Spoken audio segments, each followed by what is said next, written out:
Bincang bersama. Ada kalanya kita tidak pernah bisa menggunakan logika ketika perasaan bermain. Apalagi kalau udah adanya hati yang bicara, itu kadang-kadang logika juga nggak bermain. Tapi hari ini ada logika yang hadir di podcast Bincang Bersama. Selain bersama saya Daryl Adam, kita kehadiran Mr. Logika. Nah, anehnya logikanya itu selalu dikaitkan dengan sebuah rezeki. Nah, bagaimanakah sebetulnya kisah hidup seorang Mr. Logika? Saya sapa langsung ada Pak Trianto. Assalamualaikum Pak Trianto. Waalaikumsalam warahmatullahi wabarakatuh. Kita. Biar Terima nular kasih. rezeki energinya. Biar nular rezekinya. Sehat Pak Tri?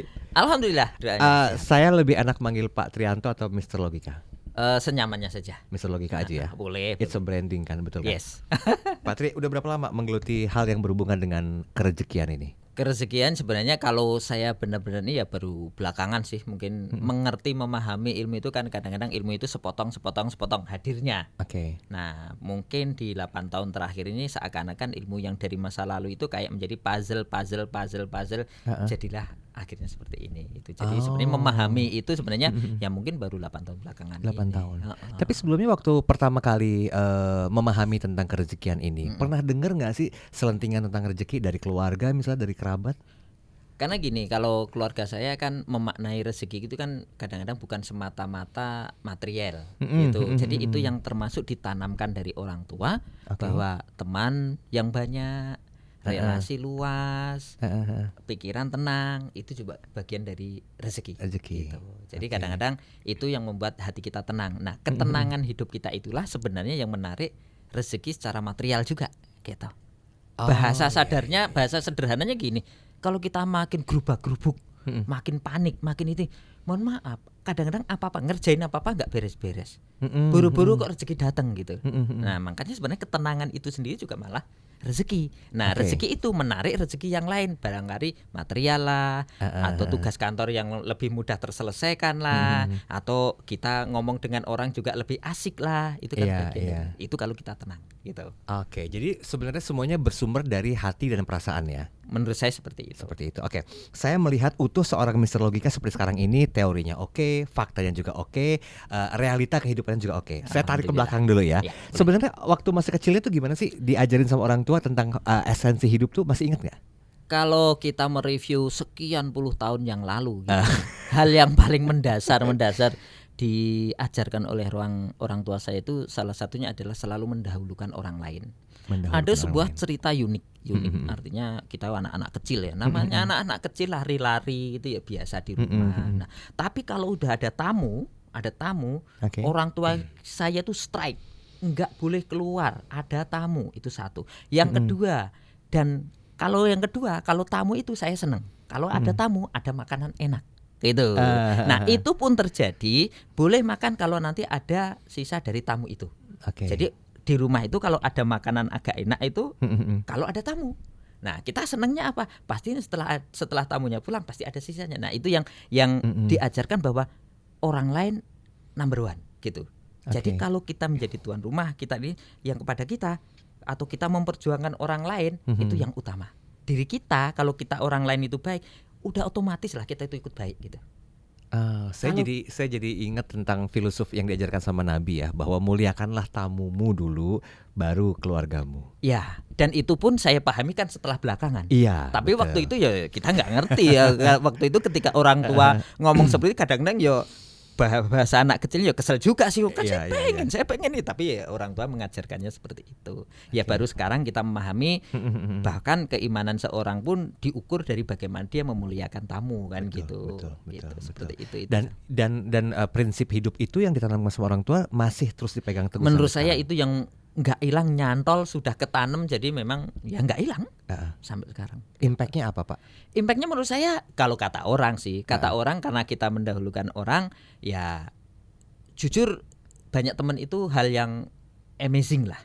Jadi bahasanya saya kesana ketemu teman, kesana ketemu teman, itu menurut saya sesuatu yang luar biasa, di mana hampir semua rezeki yang bentuk material menurut saya dari teman, dari relasi, dari hubungan gitu. Jadi rezeki datang dari teman, rezeki datang dari Kan nggak ada tiba-tiba sekarang rezeki tiba-tiba turun bluk di depan mata kita, kan nggak ada. Oke. Nah, profesi sekarang mentor bisnis, penulis buku juga. Ah. Kan konon kabarnya udah nulis satu buku yang dihasilkan dari pemikiran pribadi tentang 9 logika rezeki. Iya. Nah, ini perjalanannya bagaimana kok bisa jadi mentor bisnis juga, jadi penulis buku juga, kebagi waktunya itu kayak gimana? Ya, sebenarnya kalau saat ini kan sudah dalam arti menjadi rangkaian bagian dari perjalanan hidup yang tadi dimulai dari pengen mengejar ilmu, sebenarnya tepatnya dimulai dari hidup mengejar ilmu. Kita SMP pernah putus pertama. Ya kalau teman-teman yang putus sekolah jangan putus harapan aja, yang putus sekolah nggak apa-apa, tapi putus harapan janganlah, kira-kira begitu. Karena saya salah satunya contoh yang pernah putus sekolah, SMP putus sekolah, kemudian karena kesadaran diri tentang masa depan kayaknya nggak bisa saya hadapi hanya dengan otot gitu. Sehingga waktu itu saya bertekad untuk mengisi otak, kira-kira begitu. Istilah ini, walaupun istilah ini akhirnya saya temukan belakangan. Tapi waktu itu prinsip saya pengen sekolah, pengen ilmu. Sehingga waktu itu putus sekolah SMP, dan kebetulan sebagai info saja, saya itu 4 bersaudara. 4-4-nya, 3-3-nya itu hanya SMP semua. Hanya saya yang agak bandel, saya nggak boleh SMP pokoknya. Dulu saya terinspirasi di SMP itu ada kakak KKN, keren ya bisa S1, keren ya bisa sambil KKN. Itu yang menginspirasi saya, salah satunya pokoknya harus bisa sekolah, pokoknya harus bisa kuliah. Salah satunya itu. Itu awalnya, tapi tujuannya mau ngapain saya belum tahu. Tapi tujuan saya waktu kita sampai dengan belum nikah harus punya ilmu. Jadi kalaupun kita kerja untuk sekolah, kerja untuk training, kerja untuk sekolah, ya memang uang hasil itu habis, tapi itu berganti ke ilmu. Nah, begitu mulai masuk masa menikah, itu prinsipnya berubah. Saya butuh uang, tidak butuh ilmu. Walaupun bukan berarti tidak butuh sama sekali, tapi uang lebih diutamakan, ilmu menjadi second choice gitu. Tapi yang pertama itu memang ilmu pokoknya. Jadi kalau abang tanya ilmu apa aja, saya berpendapat waktu itu nih, ilmu apapun, bahkan semacam ilmu copet pun, menurut saya kalau itu memang ada tempat kursus, mungkin saya kursus kali, kira-kira begitu. Kan bukan untuk jadi copetnya, tapi minimal untuk terhindar dari copet gitu. Tapi prinsipnya apapun ilmunya, menurut saya ada gunanya. Karena saya itu kalau dibilang, kenapa kok tadi saya bilang puzzle akhirnya diketemukan sekarang, waktu itu nggak tahu tujuannya. Oh, saya pernah namanya belajar akupunktur. Akupunktur yang tusuk jarum pernah. Saya pernah belajar shiatsu. Saya juga belajar bahasa Inggris. Saya juga kuliah di dunia komputer. Tapi sekolah saya di STM. Memang hidup ini nggak nyambung. Tapi akhirnya di belakang puzzle itu semuanya ngumpul. Oh, Allah dengan segala skenario-nya Allah pengen ciptakan saya jadi seperti ini gitu. Baik, jadi qadarullahnya mesti diterima dulu ya. Iya. Takdirnya juga harus diterima dulu. Tapi begini, saya berpikir begini, Mr. Logika. Secara logika, bagaimana Anda bisa menghubungkan tiap dot dalam kehidupan Anda itu menjadi sebuah kenyataan yang bisa Anda terima? Itu satu poin mendasar yang dari dulu juga termasuk menurut saya bagian dari ajaran orang tua.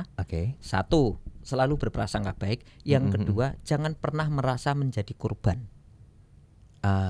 Ini menjadikan kan kita dalam kondisi ekonomi tidak baik-baik saja saat dengan orang tua. Ekonomi ya kurang. Tapi ini orang tua tidak pernah mengajarkan kita jadi korban. Makanya ketika ada tamu, contoh kecilnya ketika ada tamu, memang tamu dimuliakan. Nggak ada pun diada-adain.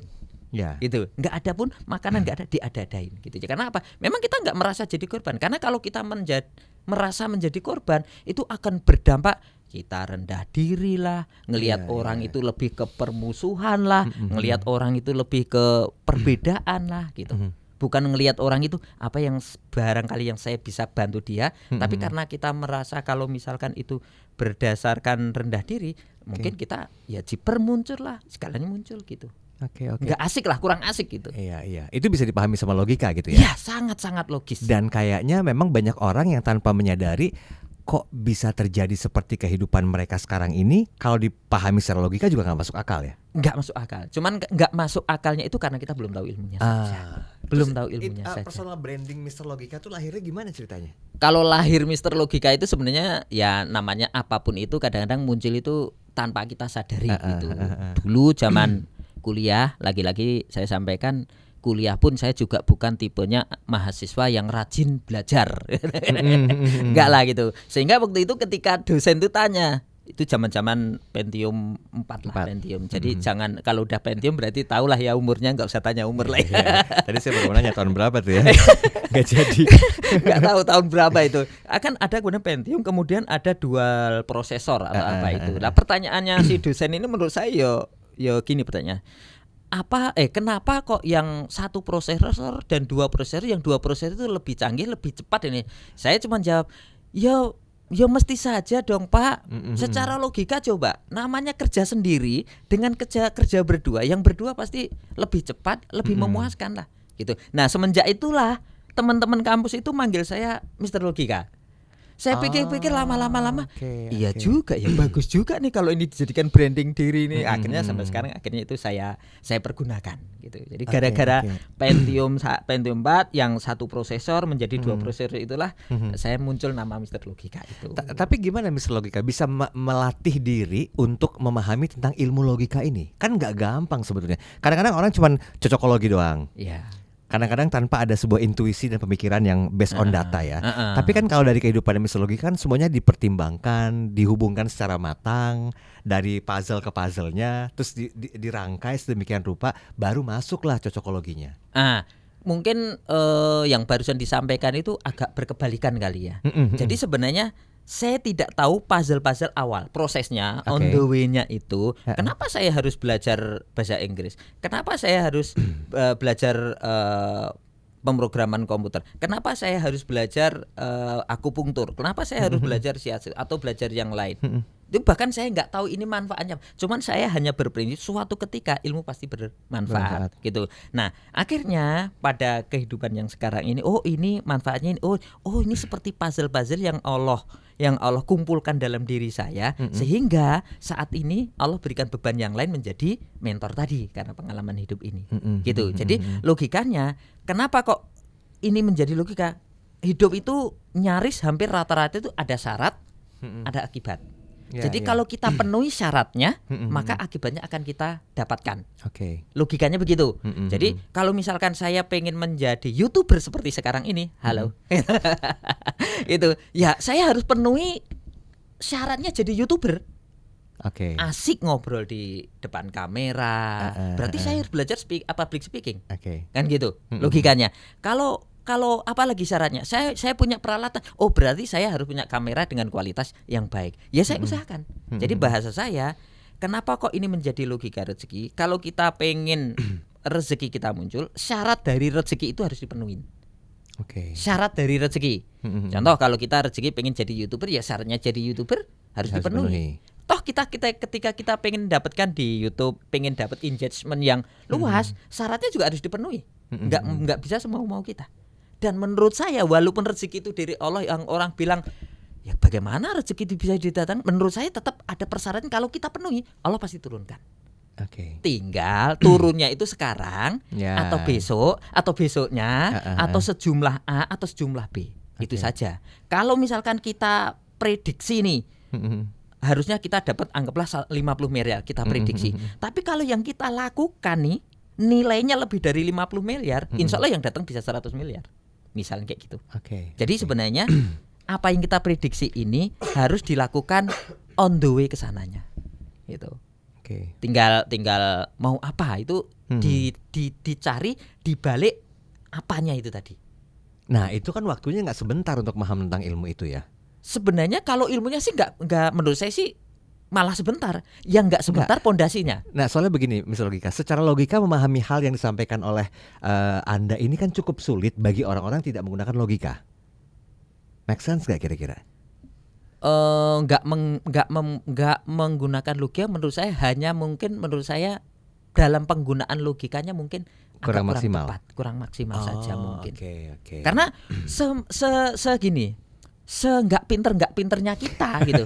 Kalau kita nggak ngapa-ngapain pasti nggak dapat apa-apa. Itu kan logika.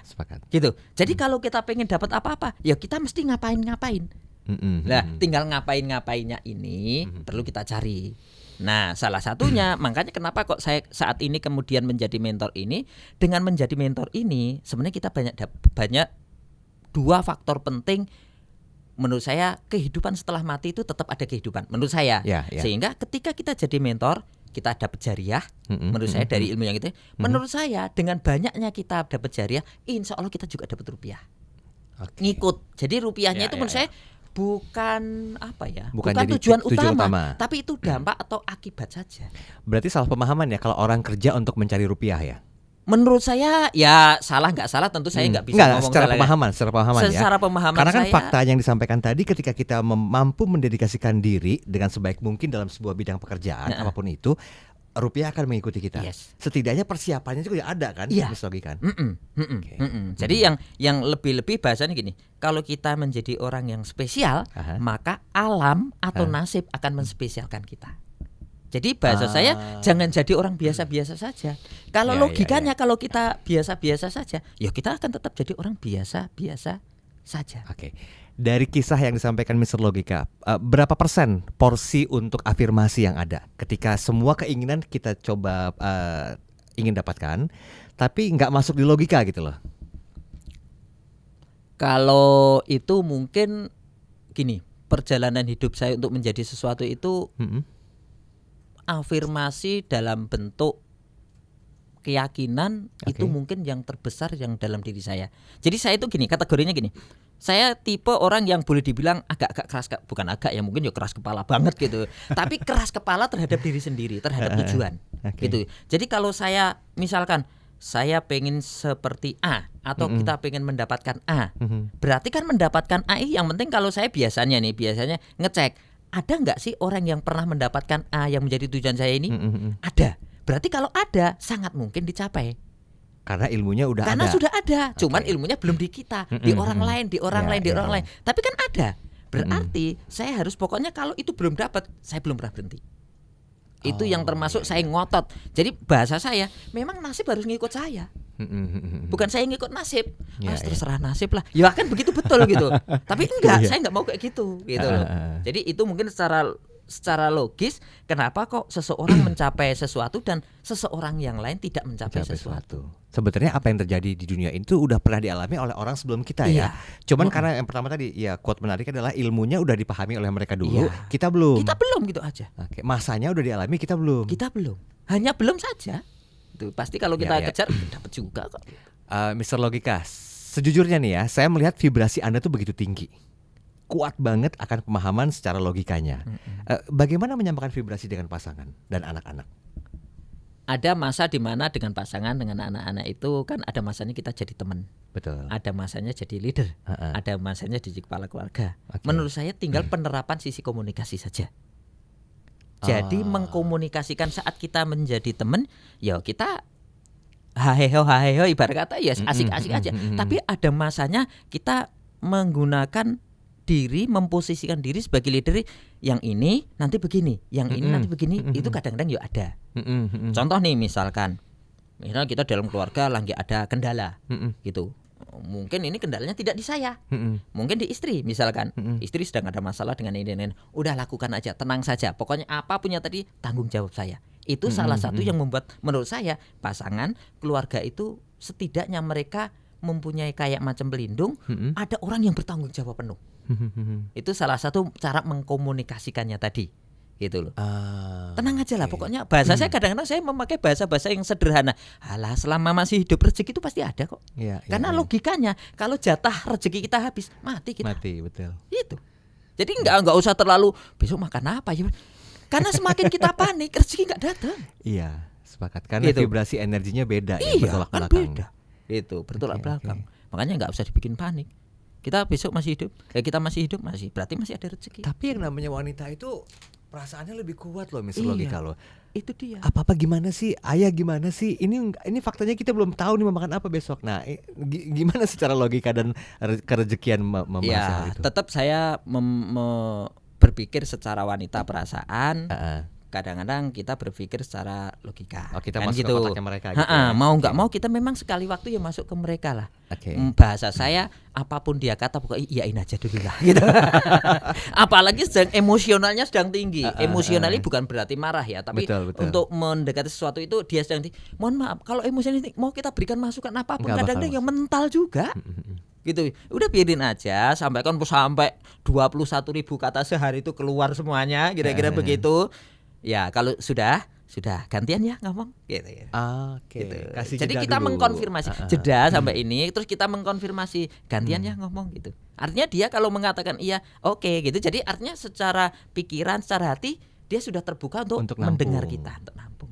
Tapi kalau tadi langsung kita tabrak, selesai kagak bertengkar, iya kira-kira begitu. Ini belajar dari mana dengan fakta kehidupan ini, Mr. Logika? Wah, kalau belajar dari mana? Dari mana ya? Salah satunya memang dari orang tua saya sih, figur yang sangat kuat dalam diri saya untuk di keluarga.